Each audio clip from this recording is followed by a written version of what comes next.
Well, I've returned to Badajoz.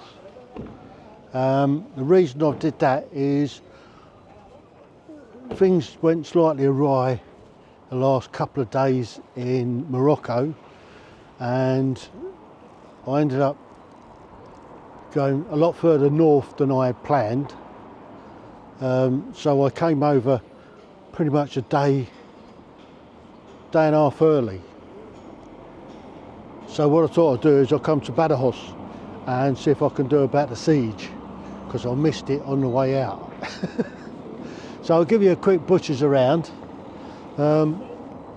This is one of the main sort of squares, and I'm just on my way. It's just after 5 o'clock and things are just starting to open up again. So there you go, look, it says Badajoz. So I'm gonna go for a wander up to where the castle is, and it should be open. It says it opens at 5.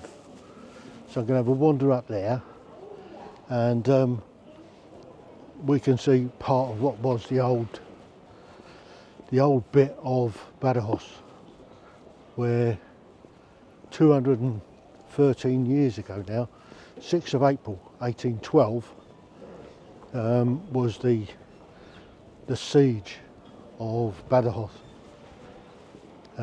where Wellington's army managed to break the siege and get in and rout the French. So we're going to have a look at that. Give you a quick look. It's still blowing a hoolie, by the way. So some of this was, and some of it wasn't here in the time of Wellington.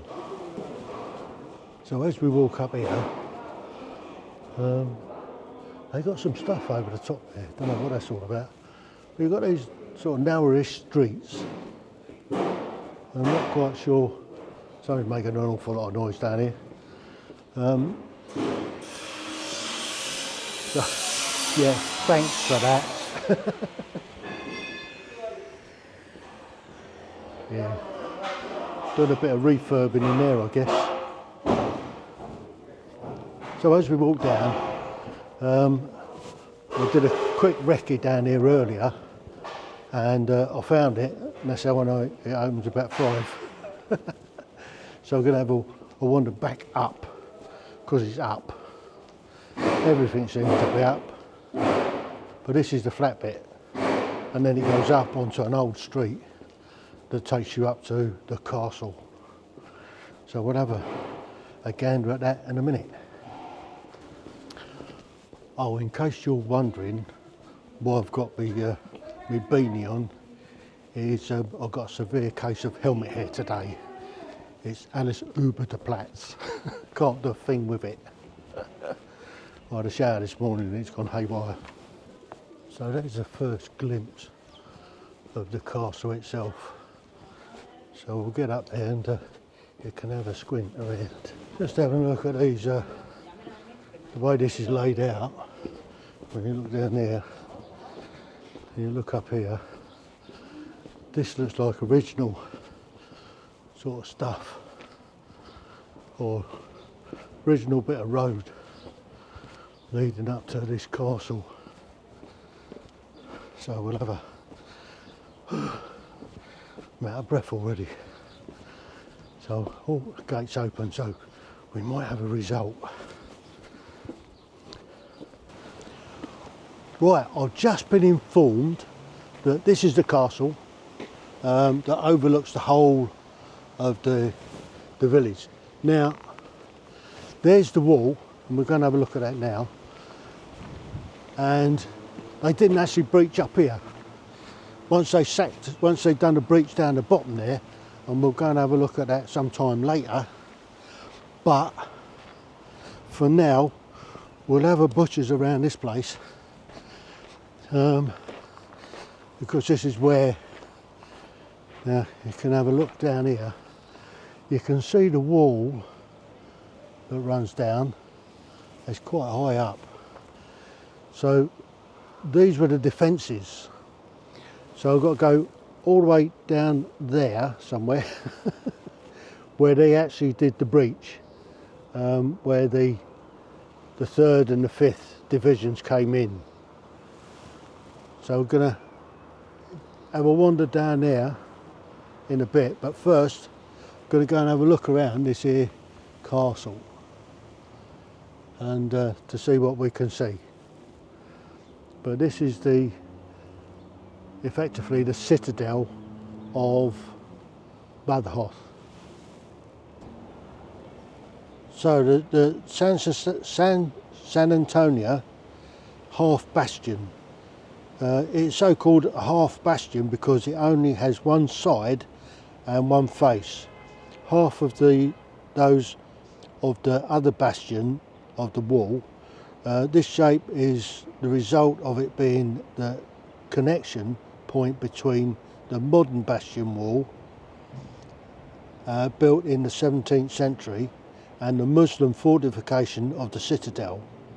The inner backfill of the half bastion filled up the space between the two walls. Between the Torres del la something or other gate and the Alpendays gate, which were buried until they were excavated in 1937. For the construction of the half bastion, it was necessary to knock down a large part of the old neighbourhood of San Salvador, as the bastioned walls did not follow the route of the medieval wall in this area. The medieval wall, known at the time as the Servia, runs closer to the Rivelis stream. There you go.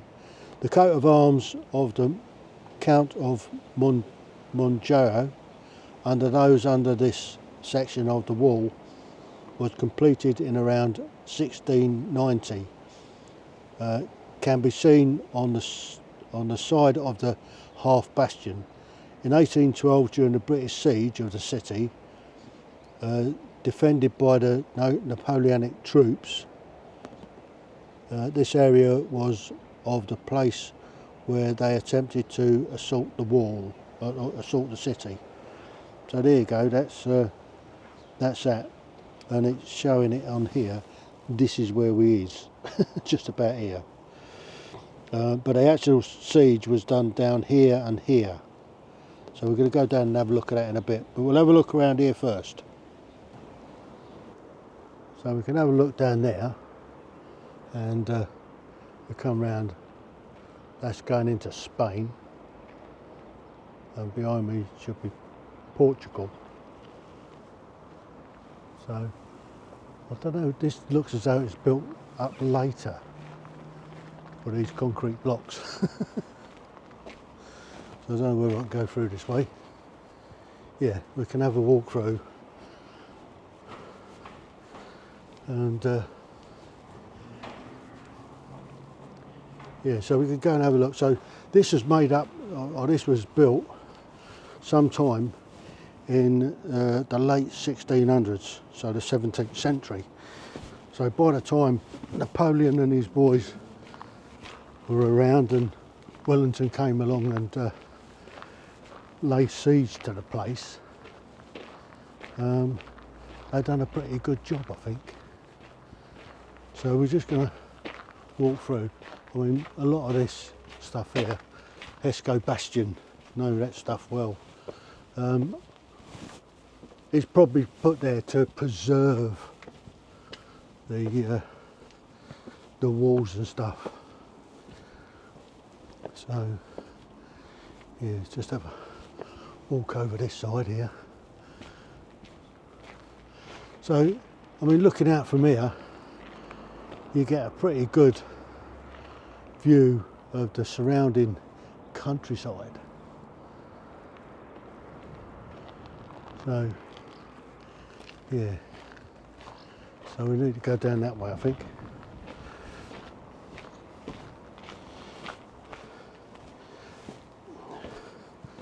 So we'll have a wander down this way and see what we can see. So back in 1812, 6th of April 1812 is when Wellington's army came along and had a try to break the siege, which they did. So there's quite a few regiments involved, including the 9th of Foot, which is the Royal Norfolks. Now they didn't suffer any casualties at all, mainly because I think they were probably held in reserve. But the Connaught Rangers, the 88th, were the ones that actually breached the forlorn hope. So, yeah, they've done a good job of sort of, you know, look, they've got these metal walkways to protect the stone and everything, and make it easier for people walking around, having a look at the place. Oh, pigeons. They get everywhere. So, yeah, so this is all part of the original castle. So you can't go out that way. So we've got to go this way.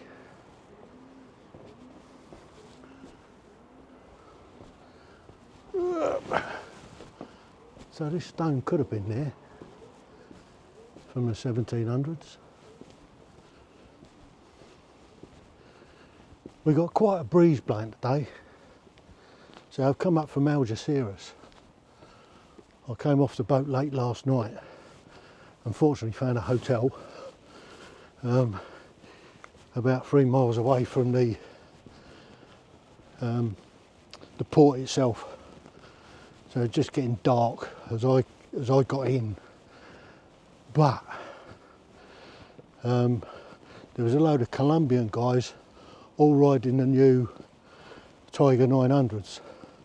They come over from Colombia and been riding in the desert for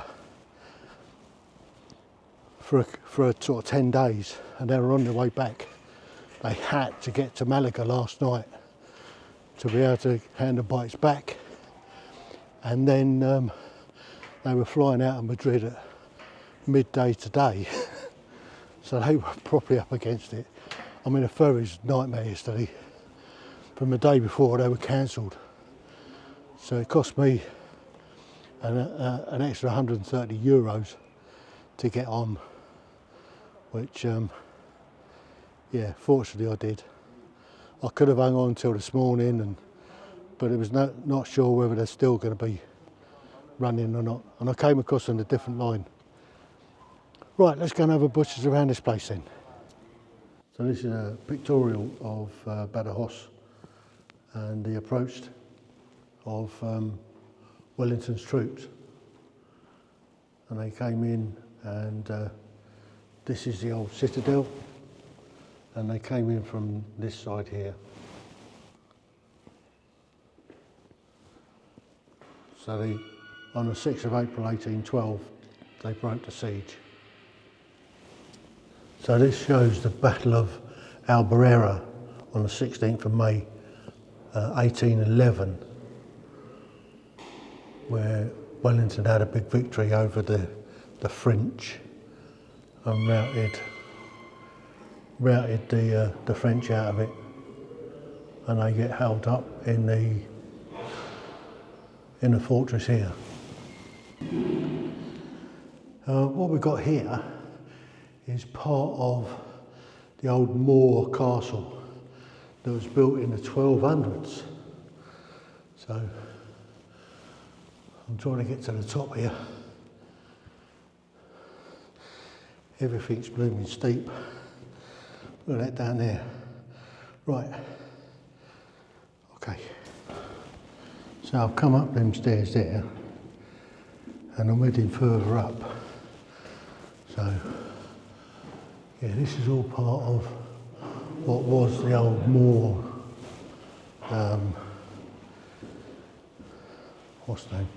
And you can look out over the grounds. I'm going further up. So you can, things I do for you people. these stairs are so steep, and that's kind of looking back down in some of the defences.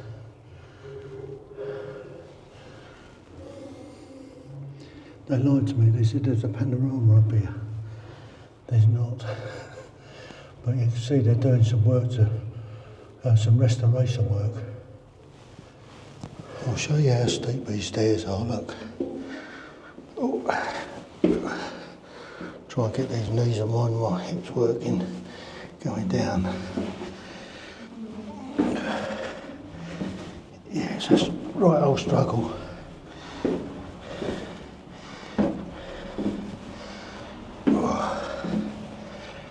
I ain't as young as I used to be.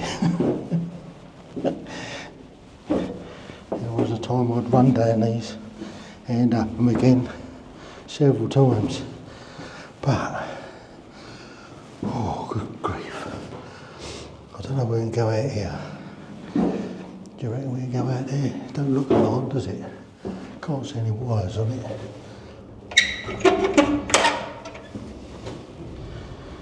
Let's open that. Oh, out of the courtyard. Ah, this is the panorama they was on about. Here we go then. So, let's have a look. You can see now the commanding view that you get from up here. So a lot of this goes back to the Moors, and then the Christians kicked them out. So yeah. So this is, yeah, didn't quite get all the way to the top there, it's blocked off. But this is quite a good panorama from here. You can see it's got a commanding view of the whole area, which is why Wellington wanted it, I guess. And yeah, you can look out there, you can see the river. Can't quite see the rest of the Citadel wall, or the old Citadel. But there you go. Commanding view of the whole area. This is how steep these stairs are. And I'm still on the way down. This is the Salada. That means exit in Spanish, I think. So I'm nearly there. Oh, got my fingers caught. Oh, I think we're down at ground level. Bother going. Or is it? Oh, up. Yeah, Salada. So we're back to where we got to start with. So part of this place in 1811, yeah, the 16th of May 1811 was used as a hospital. So, yeah, by Wellington's army apparently. And yeah, look up there and there's the... Buenas tardes. Hasta mañana.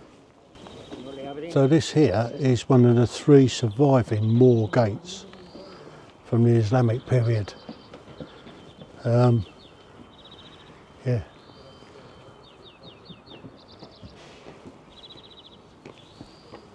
So you can see it's in a sorry state of repair. But yeah, there's battlements up there. So we'll go down and have a butcher's. This takes us into, or coming this way takes us into the military area, and taking us this way takes us into the Medina. So yeah. So there you go. That's what's left from the sort of 1200s, really. It's amazing it's lasted that long.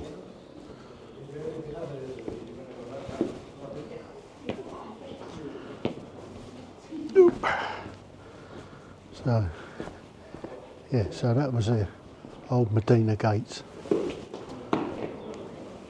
So I just came off from the castle and the old more bits, and just come into this here square. So I need to find a way down now to follow the wall down to where the siege was. So some enterprising types set up a caff down here, as they do. But I reckon this lot was added sometime later, in more recent times, should I say. That's looking back at that square, and this is where I started. So now I'm going to go down this way and see if I can find where they had the forlorn hope, Castellio. And then some enterprising sort has taken to doing some flash graffiti.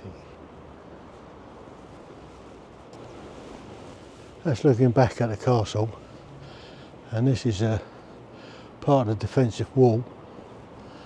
And we're going to have a wander down to see if we can find the spot.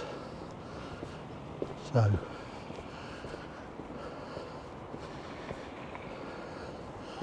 see what's over there. So you can see some of the defences down there. So I think we can walk along this wall. So we'll go and have a butcher's and see where we come to.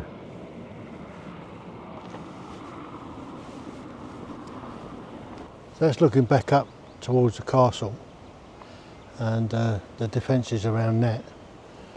Oh yeah, that looks formidable to get into. But we're following this down to see where we come to. And somewhere down here is where they, where the Forlorn Hope and the 3rd and the 5th divisions managed to break in and break the siege. And you see, turn it into a car park nowadays.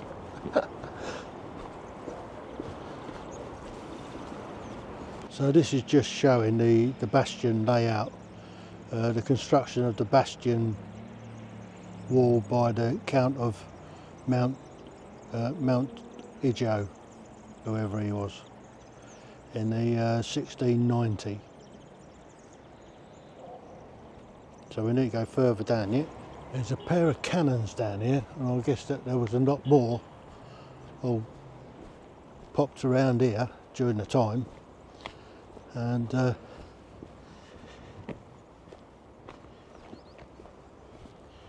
yeah, so I guess these cannons was placed strategically to ward off anybody trying to break the siege. So looks like somebody's had some fun with a bit of graffiti on them. But as you can see, the trees have grown up around. But there was a lot more gun emplacements here. I suppose that's where they had the powder magazines and all the rest of it. And places to shoot holes from. So going to continue along this wall, and that's what you can see from this corner. And there's the 2 guns up there. So the San Purdo Bastion in 1705, so the British was here well before that. During the War of the Spanish Succession, Badajoz suffered several sieges, the longest in October 1705. The British troops and the Portuguese supporters of Archduke Charles of Austria besieged the city, defended by the Spanish and the French armies loyal to Philip of Anjou, the future Bourbon King Philip V. So you can see what's pictorialed here. Give you a closer look at it. So they could fire stuff from the battlements. And this looks like they're building the defences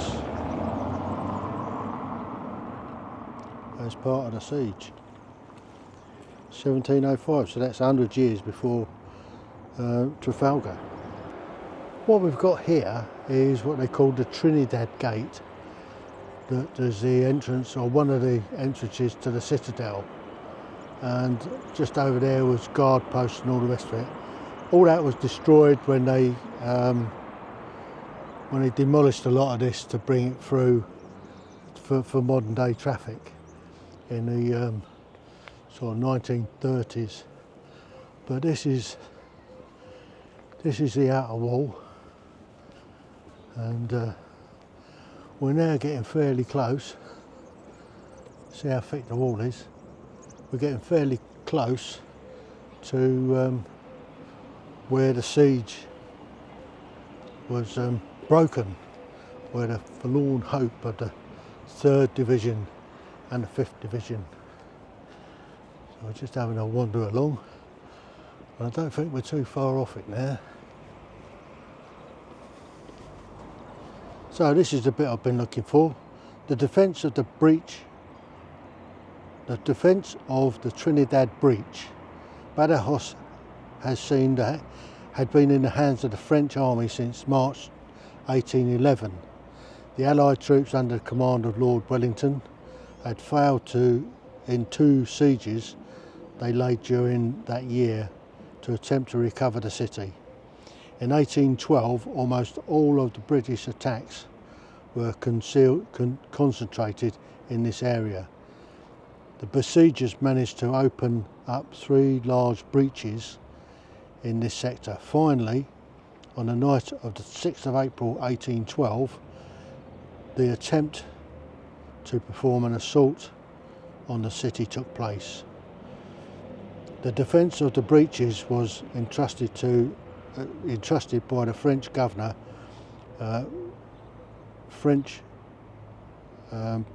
Philippon, not only to French soldiers but also to several companies of German troops who were fighting in the Napoleonic army.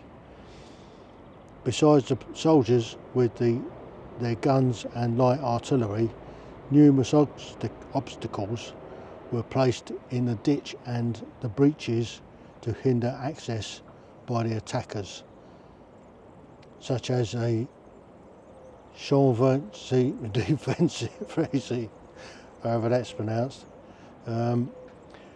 covered holes, hidden explosives and planks studded with nails, while the ditch was eventually partially flooded. The city finally fell into British hands due to the attack carried out in other areas of the city, but no British soldiers were able to enter through the Trinidad Gate breach. The British suffered 4,000 casualties, dead and wounded, in this sector that night. So there you go, that's the Trinidad breach on the 6th of April 1812. So we'll wander a bit further along, see if we can find the actual breach. So this is down at the base of the Trinidad bastion. I'll just give you a quick look down at this. So that's what it kind of looked like at the time, I guess.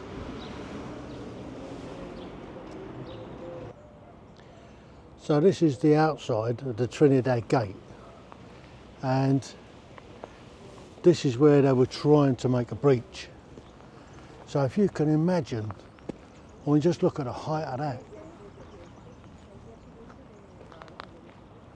And they spent all their time firing cannon into it and all sorts. So here we go, we've got something else to look at. But the problem, of course, the problem with the passage of time and from stuff from the past, especially a long time ago, like 213 years ago now that the siege happened here, it's a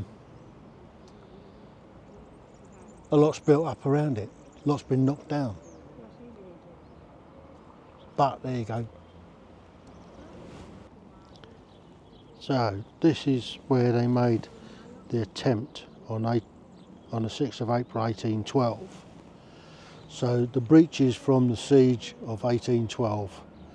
After taking After taking of Badajoz by the French troops in 1811 during the Peninsular War, the Allied Portuguese-French forces made up to 3 attempts to recover the city, the last of them in March and April 1812.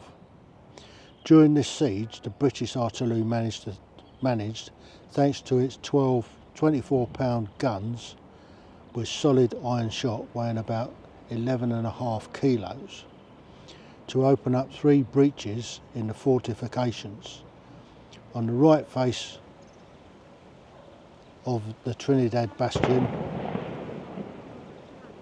it sounds like the siege is starting again, which marks are still visible. On the left side of the Santa Maria Bastion, and in the curtain which joined the both bastions. In this place, the most important assault attempt occurred on the night of the 6th of April 1812, leading here alone to almost 1,000 dead and about 3,000 wounded among the British troops. Once the wall had been reconstructed after the siege, the date marked 1812, or the date 1812 was marked in the places where of the breaches in both bastions by means of cannonballs embedded during the work. So I'll just give you a look at this pictorial. So it must have been an absolute nightmare trying to have a go at this place. And it took nerves of steel and men of different, I mean, they had to cross a river to start with and then fight their way up the breaches with stuff being fired back at them. And if you have a look,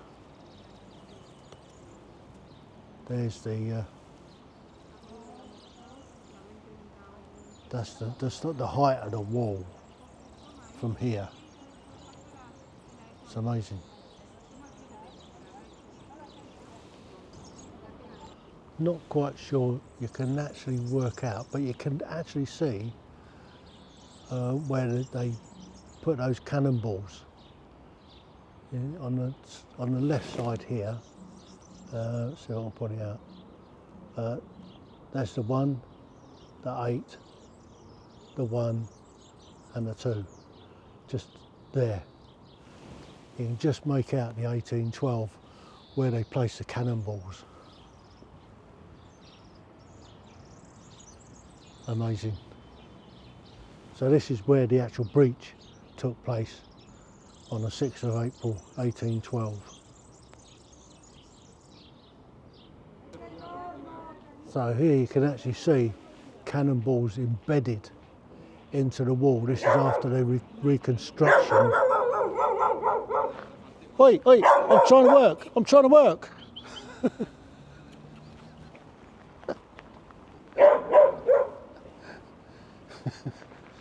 What, are you trying to troll me? So here you can actually see the cannonballs embedded in the wall. How these have survived sort of 200 years is beyond belief. But they're still up there, 1812. And this is where the main breach happened, I guess. So, yeah, so they've reconstructed this wall from where it had been smashed to pieces. And up there you can see, I mean, it's got to be, what, 15, 20 metres high? It's a hell of a height to be able to scale. And you can't imagine what it was like with over 1,000 dead and 3,000 seriously wounded. And that there is 1811. So this is looking back to that breach where the cannonball stuck in the wall. And again, this is the wall. And yeah, you can imagine just what had gone on here all those years ago.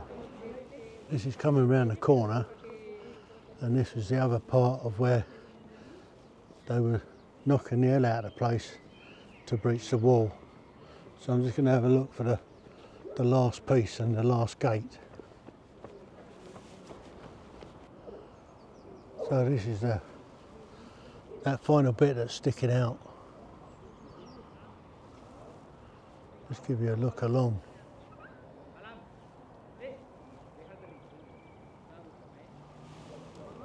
Can you imagine storming that with cannon up there, rifle shot or musket shot in the dark, and yeah, people getting hit and dying all around you. Must have been a bloody nightmare. And just look at how tall that wall is. They must have had massive, great long ladders. And I think this is the last of the gates. Just have a look round. I'm pretty sure this is where they were able to make a good breach.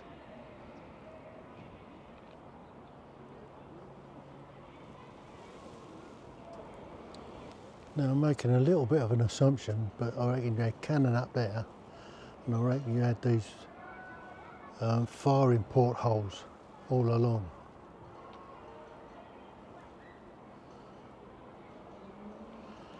But they've breached this bit of a gate here, and I guess that's looking back down the original wall